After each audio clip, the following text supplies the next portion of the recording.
The name of this is A Good Man is Hard to Find. The grandmother didn't want to go to Florida. She wanted to visit some of her connections in East Tennessee, and she was seizing at every chance to change Bailey's mind. Bailey was the son she lived with, her only boy. He was sitting on the edge of his chair at the table, bent over the orange sports section of the journal. "Now look here, Bailey," she said. "See here, read this." And she stood with one hand on her thin hip and the other rattling the newspaper at his bald head. "Here, this fellow that calls himself the Misfit is loose from the federal pen and headed toward Florida. And you read here what it says he did to these people. Just you read it. I wouldn't take my children in any direction with a criminal like that loose in it. I couldn't answer to my conscience if I did." Bailey didn't look up from his reading, so she wheeled around then toward the children's mother, a young woman in slacks, whose face was as broad and innocent as a cabbage, and was tied around with a green head kerchief that had 2 points on top, like rabbit's ears. She was sitting on the sofa feeding the baby his apricots out of a jar. "The children have been to Florida before," the old lady said. "You all ought to take them somewhere else for a change so they would see different parts of the world and be broad. They never have been to East Tennessee."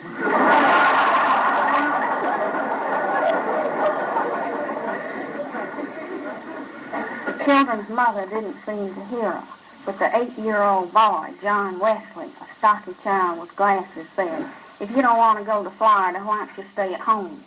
He and the little girl, June Starr, were reading the funny papers on the floor. "She wouldn't stay at home to be queen for a day," June Starr said, without raising her yellow head.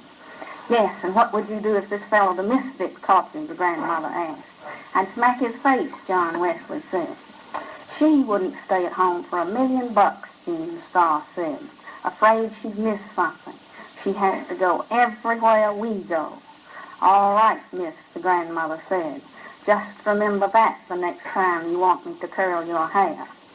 June Starr said her hair was naturally curly. The next morning, the grandmother was the first one in the car, ready to go. She had her big black valise that looked like the head of a hippopotamus in one corner, and underneath it she was hiding a basket with Pitty Sing, the cat, in it. She didn't intend for the cat to be left alone in the house for 3 days, because he would miss her too much, and she was afraid he might brush against one of the gas burners and accidentally asphyxiate himself. Her son Bailey didn't like to arrive at a motel with a cat. She sat in the middle of the back seat with John Wesley and June Starr on either side of her. Bailey and the children's mother and the baby sat in front, and they left Atlanta at 8:45 with the mileage on the car at 55890. The grandmother wrote this down because she thought it would be interesting to say how many miles they had been when they got back. It took them 20 minutes to reach the outskirts of the city. The old lady settled herself comfortably, removing her white cotton gloves and putting them up with her purse on the shelf in front of the back window. The children's mother still had on slacks and still had her head tied up in a green kerchief, but the grandmother had on a navy blue straw sailor hat with a bunch of white violets on the brim and a navy blue dress with a small white dot in the print.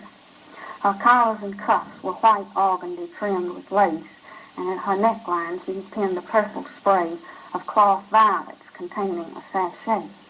In case of an accident, anyone seeing her dead on the highway would know at once that she was a lady. She said she thought it was going to be a good day for driving, neither too hot nor too cold, and she cautioned Bailey that the speed limit was 55 miles an hour, and that patrolmen hid themselves behind billboards and small clumps of trees and sped out after you before you had a chance to slow down. She pointed out interesting details of the scenery: Stone Mountain, the blue granite that in some places came up to both sides of the highway, the brilliant red clay banks slightly streaked with purple, and the various crops that made rows of green lacework on the ground. The trees were full of silver-white sunlight, and the meanest of them sparkled. The children were reading comic magazines, and their mother had gone back to sleep. Let's go through Georgia fast so we won't have to look at it much, John Wesley said. If I were a little boy, said the grandmother, I wouldn't talk about my native state that way. Tennessee has the mountains and Georgia has the hills. Tennessee is just a hillbilly dumping ground, John Wesley said, and Georgia is a lousy state too. You said it, June Starr said. In my time, said the grandmother, folding her thin, vein fingers, children were more respectful of their native states and their parents and everything else. People did right then. Oh, look at the cute little pickaninny, she said, and pointed to a nigger child standing in the door of the shack. Wouldn't that make a picture now, she asked. And they all turned and looked at the little nigger out the back window. He waved. He didn't have any breeches on, June Starr said. He probably didn't have any, the grandmother explained. Little niggers in the country don't have nice things like we do. If I could paint, I'd paint that picture, she said. The children exchanged comic books. The grandmother offered to hold the baby, and the children's mother passed him over the front seat to her. She set him on her knee and bounced him and told him about the things they were passing. She rolled her eyes and screwed up her mouth and stuck her leathery thin face into his smooth, bland one. Occasionally he gave her a faraway smile. They passed a large cotton field with 5 or 6 graves fenced in the middle of it like a small island. Well, look at the graveyard, the grandmother said, pointing it out. That was the old family burying ground. That belonged to the plantation.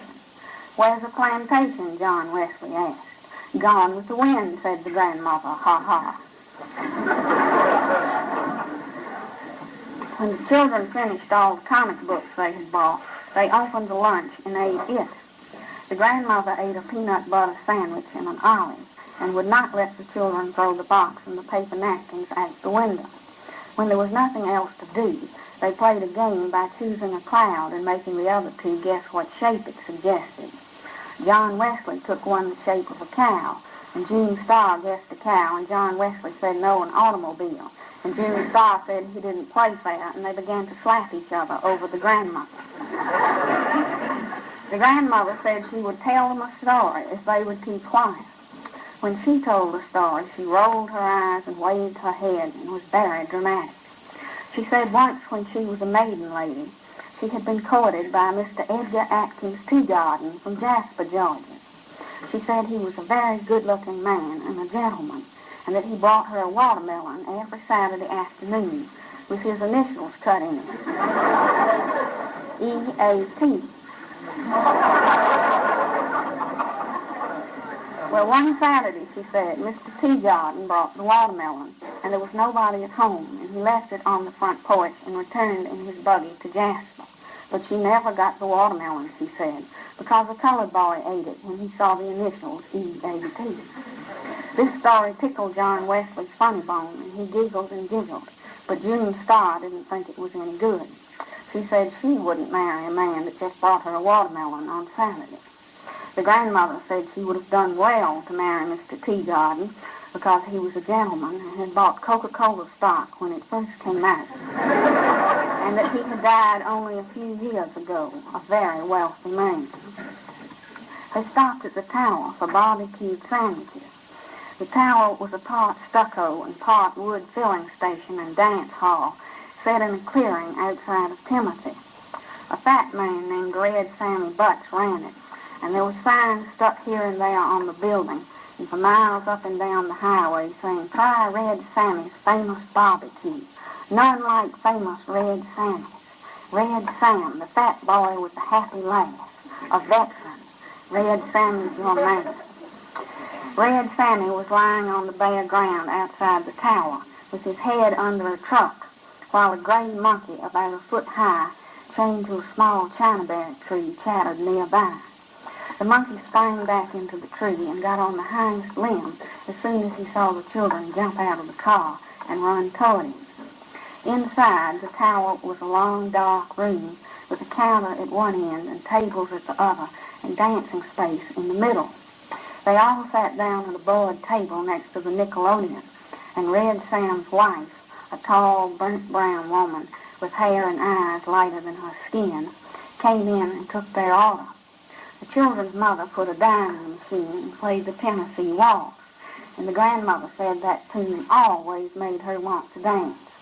She asked Bailey if he would like to dance, but he only glared at her.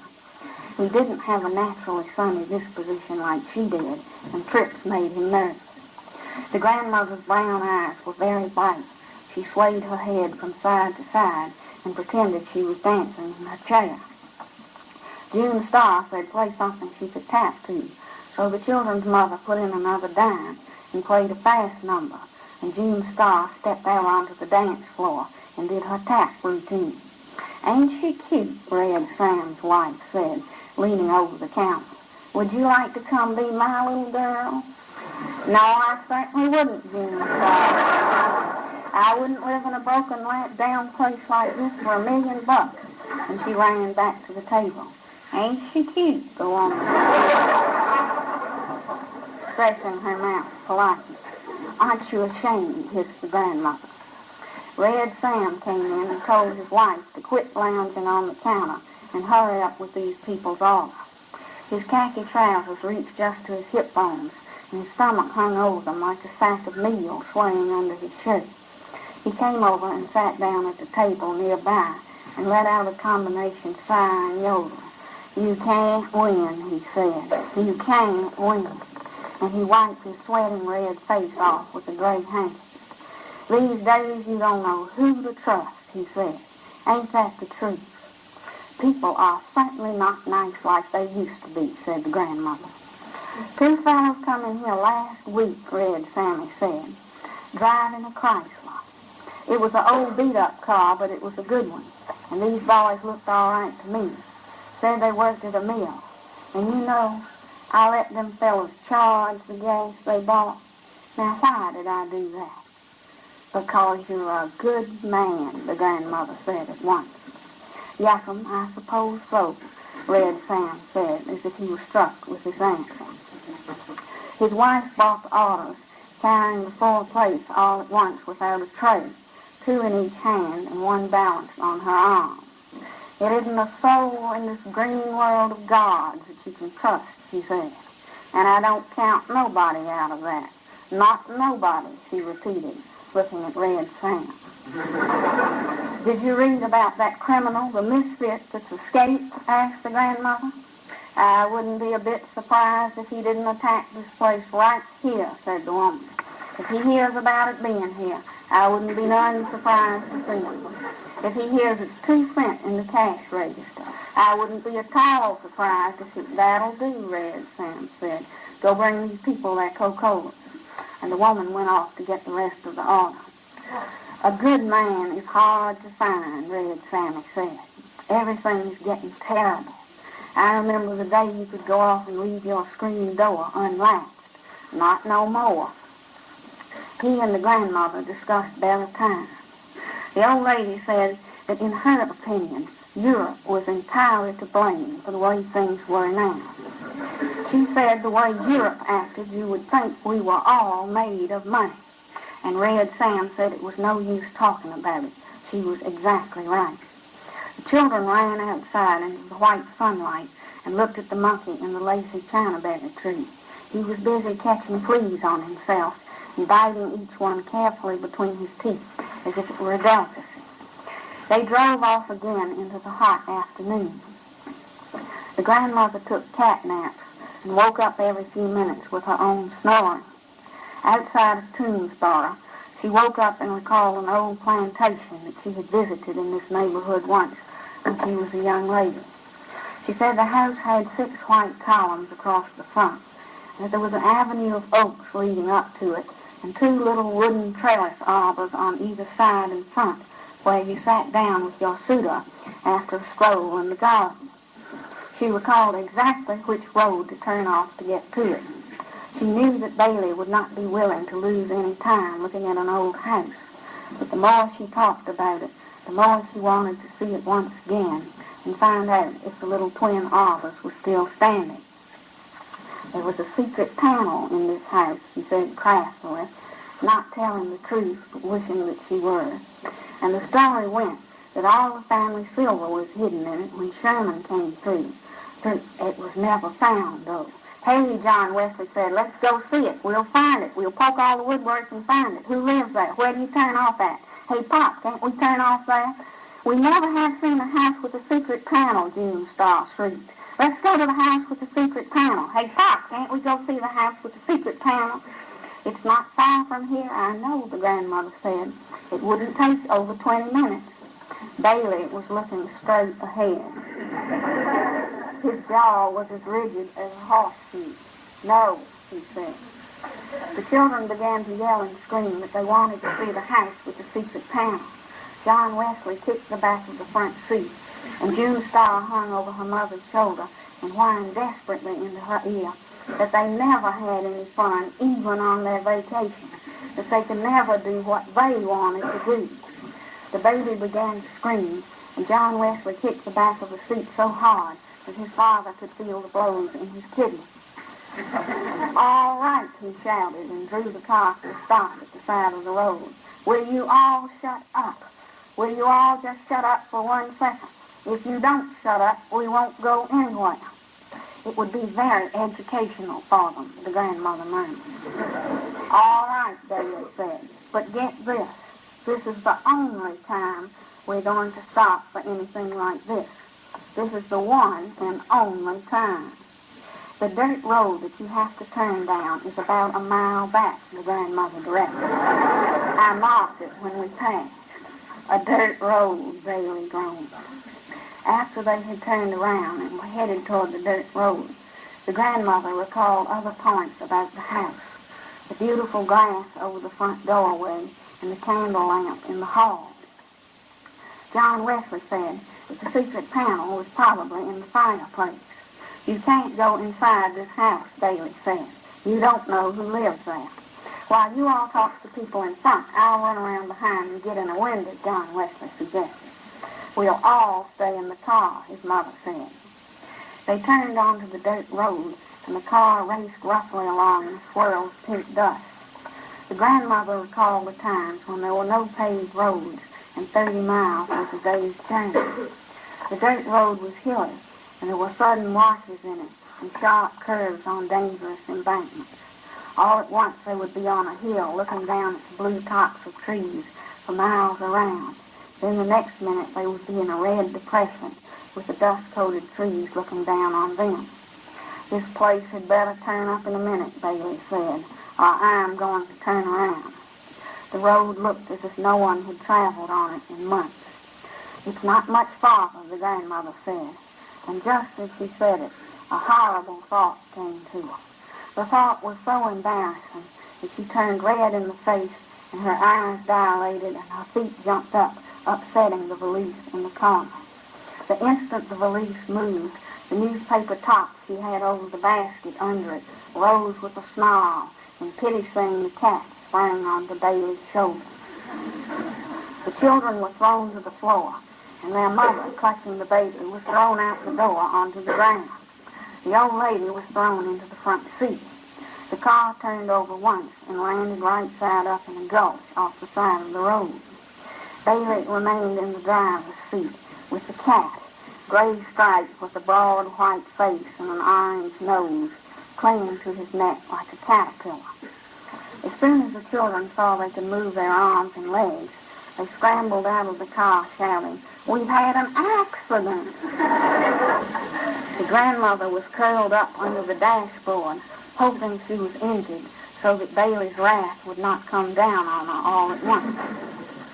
The horrible thought she had had before the accident was that the house she remembered so vividly was not in Georgia but in Tennessee. Bailey removed the cat from his neck with both hands and flung it out the window against the side of a pine tree. Then he got out of the car and started looking for the children's mother. She was sitting against the side of the red gutted ditch, holding the screaming baby, but she only had a cut down her face and a broken shoulder. "We've had an accident," the children screamed in a frenzy of delight. "But nobody's killed," June Star said with disappointment as the grandmother limped out of the car, her hat still pinned to her head with the broken front brim standing up at a jaunty angle and the violet spray hanging off the side. They all sat down in the ditch except the children to recover from the shock. They were all shaking. "Maybe a car will come along," said the children's mother hoarsely. "I believe I have injured an organ," said the grandmother, pressing her side. But no one answered her. Bailey's teeth were clattering. He had on a yellow sport shirt with bright blue parrots behind in it, and his face was as yellow as the shirt. The grandmother decided that she would not mention that the house was in Tennessee. The road was about 10 feet above, and they could see only the tops of the trees on the other side of it. Behind the ditch they were sitting in, there were more woods, tall and dark and deep. In a few minutes they saw a car some distance away on top of a hill, coming slowly as if the occupants were watching them. The grandmother stood up and waved both arms dramatically to attract their attention.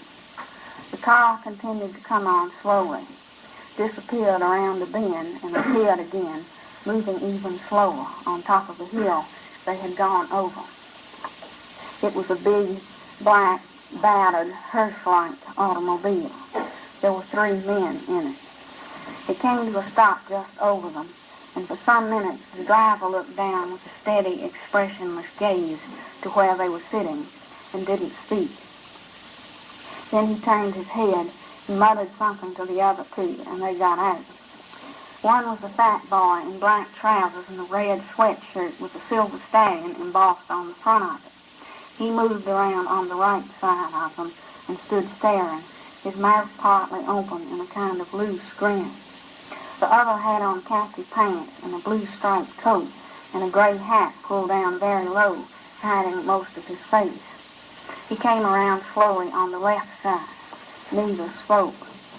The driver got out of the car and stood by the side of it, looking down at them. He was an older man than the other 2. His hair was just beginning to gray, and he wore silver-rimmed spectacles that gave him a scholarly look. He had a long, creased face and didn't have on any shirt or undershirt. He had on blue jeans that were too tight for him and was holding a black hat and a gun. The 2 boys also had guns. "We've had an accident," the children screamed. The grandmother had the peculiar feeling that the spectacled man was someone she knew. His face was as familiar to her as if she had known him all her life, but she could not recall who he was. He moved away from the car and began to come down the embankment, placing his feet carefully so that he wouldn't slip. He had on tan and white shoes and no socks, and his ankles were red and thin. "Good afternoon," he said. "I see you all had you a little spill." "We turned over twice," said the grandmother. "Once," he corrected. "We've seen it happen." "Try their car and see will it run, Hiram," he said quietly to the boy with the gray hat. "What you got that gun for?" John Wesley asked. "What you going to do with that gun?" "Lady," the man said to the children's mother, "would you mind calling them children to sit down by you? Children make me nervous. I want all you all to sit down right there together where you are at." "What are you telling us what to do for?" June Starr asked. Behind them, the line of woods gaped like a dark, open mouth. "Come here," said their mother. "Look here now," Bailey began. "We're in a predicament. We're in—" The grandmother shrieked. She scrambled to her feet and stood staring. "You're the misfit," she said. "I recognized you at once." "Yes'm," the man said, smiling slightly, as if he were pleased in spite of himself to be known. "But it would have been better for all of you, lady, if you hadn't recognized me." Bailey turned his head sharply and said something to his mother that shocked even the children. The old lady began to cry, and the misfit reddened. "Lady," he said, "don't you get upset. Sometimes a man says things that he don't mean.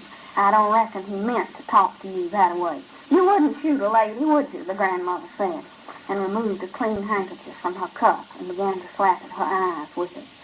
The misfit pointed the toe of his shoe into the ground, made a little hole, and then covered it up again.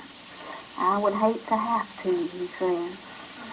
"We're Listen, the grandmother almost screamed. I know you're a good man. You don't look a bit like you have common blood. I know you must come from nice people. Yes, ma'am, he said. Finest people in the world. When he smiled, he showed a row of strong white teeth. God never made a finer woman than my mother, and my daddy's heart was pure gold, he said. The boy with the red sweatshirt had come around behind him and was standing with his gun at his hip. The misfit squatted down on the ground. Watch them churn, Bobby Lee, he said. You know they make me nervous. He looked at the 6 of them huddled together in front of him, and he seemed to be embarrassed, as if he couldn't think of anything to say. Ain't a cloud in the sky, he remarked, looking up at him. Don't see no sun, but don't see no cloud neither. Yes, it's a beautiful day, said the grandmother. Listen, she said, you shouldn't call yourself the misfit, because I know you're a good man at heart.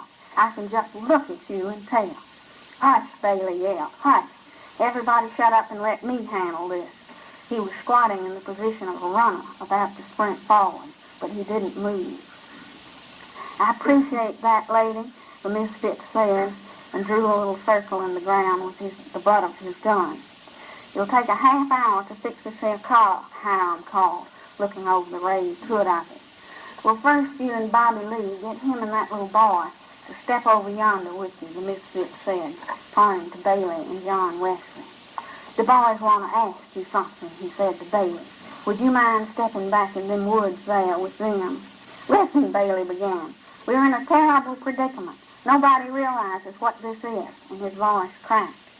His eyes were as blue and intense as the parrot's in his shirt, and he remained perfectly still.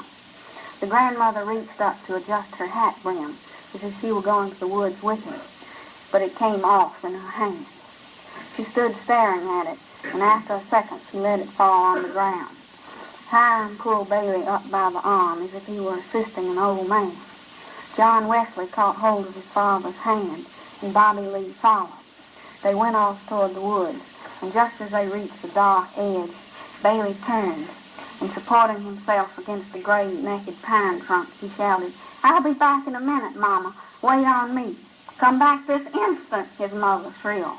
But they all disappeared into the woods. Bailey boy, the grandmother called in a tragic voice, but she found she was looking at the misfit squatting on the ground in front of her. I just know you're a good man, she said desperately. You're not a bit common. No, I ain't a good man, the misfit said after a second, as if he had considered her statement carefully. But I ain't the worst in the world neither. My daddy said I was a different breed of dog from my brothers and sisters. You know, Daddy said, it's some that can live their whole life out without asking about it, and it's others has to know why it is. And this boy is one of the latter. He's going to be into everything. He put on his black hat and looked up suddenly, and then away deep into the woods as if he were embarrassed again. I'm sorry I don't have on a shirt before you ladies, he said, hunching his shoulders slightly. We buried our clothes that we had on when we escaped, and we are just making do until we can get better. We borrowed these from some folks we met, he explained.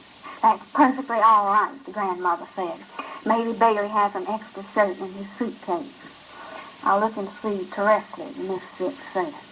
Where are they taking him? The children's mother screamed. Daddy was a card himself, the misfit said. You couldn't put anything over on him. He never got in trouble with the authorities, though. He just had the knack of handling them. You could be honest, too, if you'd only try, said the grandmother. Think how wonderful it would be to settle down and live a comfortable life and not have to think about somebody chasing you all the time. The misfit kept scratching the ground with the butt of his gun, as if he were thinking about it. Yes, somebody is always after you, he murmured. The grandmother noticed how thin his shoulder blades were just behind his hat, because she was standing up looking down on him. Do you ever pray? She asked. He shook his head. All she saw was the black hat wiggle between his shoulder blades. No, he said. There was a pistol shot from the woods, followed closely by another. Then silence. The old lady's head jerked around. She could hear the wind move through the tree tops like a long, satisfied insuck of breath. Bailey Boy, she called. I was a gospel singer for a while, the misfit said. I've been most everything. Been in the armed service, both land and sea, at home and abroad. Been twice married, been an undertaker. Been with the railroads, plowed Mother Earth. Been in a tornado, seen a man burn alive once. And he looked up at the children's mother and the little girl who was sitting close together, their faces white and their eyes flashing. I even seen a woman flogged, he said. Pray, pray, the grandmother began. Pray. I never was a bad boy that I remember of, the misfit said in an almost dreamy voice. But somewhere along the line I done something wrong and got sent to the penitentiary. I was buried alive, and he looked up and held her attention to him by a steady stare. That's when you should have started to pray, she said. What did you do to get sent to the penitentiary that first time? Turn to the right was a wall, the misfit said, looking up again at the cloudless sky. Turn to the left, it was a wall. Look up, it was a ceiling. Look down, it was a floor. I forget what I done, lady. I sat there trying to remember what it was I done, and I ain't recalled it to this day. Once in a while I would think it was coming to me, but it never come. Maybe they put you in by mistake, the old lady said. No, he said, it wasn't no mistake. They had the papers on me. You must have stolen something, she said. The misfit sneered slightly. Nobody had nothing I wanted, he said. It was a head doctor at the penitentiary. Said what I had done was kill my daddy, but I known that for a lie. My daddy died in 1919 of epidemic flu, and I never had a thing to do with it. He was buried in the Mount Hopewell Baptist churchyard, and you can go there and see for yourself. If you would pray, the old lady said, Jesus would help you. That's right, the misfit said. Well, then why don't you pray, she asked, trembling with delight suddenly. I don't need no help, he said. I'm doing all right by myself. Bobby Lee and Hiram came ambling back from the woods. Bobby Lee was dragging a yellow shirt with bright blue parrots in it. Throw me that shirt, Bobby Lee, the misfit said. The shirt came flying at him and landed on his shoulder, and he put it on. The grandmother couldn't name what the shirt reminded her of. No, lady, the misfit said while he was buttoning it up. I found out the crime don't matter. You can do one thing and you can do another. Kill a man or take a tire off his car. Because sooner or later, you're going to forget what it was you done and just be punished for it. The children's mother had begun to make heaving noises as if she couldn't get her breath. Lady, he asked, would you and that little girl like to step off yonder with Bobby Lee and Hiram and join your husband? Yes, thank you, the mother said faintly. Her left arm dangled helplessly, and she was holding the baby who had gone to sleep in the other. Help that lady up, Hiram, the misfit said as she struggled to climb out of the ditch. And Bobby Lee, you hold on to that little girl's hand. I don't want to hold hands with him, June Starr said. He reminds me of a pig. The fat boy blushed and laughed and caught her by the arm and pulled her off into the woods after Hiram and her mother. Alone with the misfit, the grandmother found that she had lost her voice. There was not a cloud in the sky, nor any sun. There was nothing around her but woods. She wanted to tell him that he must pray. She opened and closed her mouth several times before anything came out. Finally, she found herself saying, Jesus, Jesus, meaning Jesus will help you. But the way she was saying it, it sounded as if she might be cursing. Yes'm, the misfit said, as if he agreed. Jesus thrown everything off balance. It was the same case with him as with me, except he hadn't committed any crime, and they could prove I had committed one because they had the papers on me. Of course, he said, they never show me my papers. That's why I sign myself now. I said long ago, you get you a signature and sign everything you do and keep a copy of it. Then you'll know what you've done, and you can hold up the crime to the punishment and see that they match.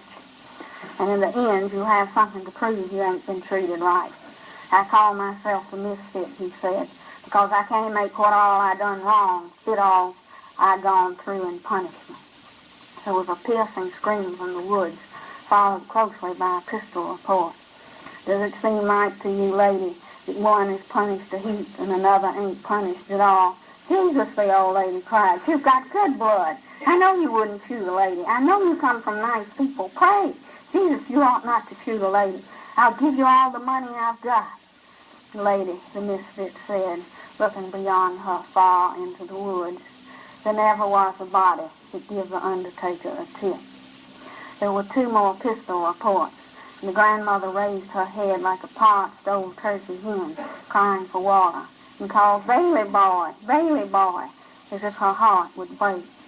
Jesus was the only one that ever raised the dead, the misfit continued, and he shouldn't have done it. He's thrown everything off balance. If he did what he said, then it's nothing for you to do but throw away everything and follow him. And if he didn't, then it's nothing for you to do but enjoy the few minutes you got left the best way you can, by killing somebody or burning down his house or doing some other meanness to him. No pleasure but meanness, he said, and his voice had become almost a snarl. Maybe he didn't raise the dead, the old lady mumbled, not knowing what she was saying, and feeling so dizzy that she sank down in the ditch with her legs twisted under her. I wasn't there, so I can't say he didn't, the misfit said. I wished I had been there, he said, hitting the ground with his fist. It ain't right I wasn't there, because if I had been there, I would have known. Listen, lady, he said in a high voice, if I had been there, I would have known, and I wouldn't be like I am now. His voice seemed about to crack, and the grandmother's head cleared for an instant. She saw the man's face twisted close to her own, as if he were going to cry, and she murmured, Why, you're one of my babies. You're one of my own children. She reached out and touched him on the shoulder. The misfit sprang back as if a snake had bitten him and shot her 3 times through the chest. Then he put his gun down on the ground and took off his glasses and began to clean them. Hiram and Bobby Lee returned from the woods and stood over the ditch, looking down at the grandmother, who half sat and half lay in a puddle of blood, with her legs crossed under her like a child's, and her face smiling up at the cloudless sky. Without his glasses, the misfit's eyes were red-rimmed and pale and defenseless looking. Take her off and throw where you thrown the others, he said, picking up the cat that was rubbing itself against his leg. She was a talker, wasn't she, Bobby Lee said, sliding down the ditch with a yodel. She would have been a good woman, the misfit said, if it had been somebody there to shoot her every minute of her life. Some fun, Bobby Lee said. Shut up, Bobby Lee, the misfit said. It's no real pleasure in life.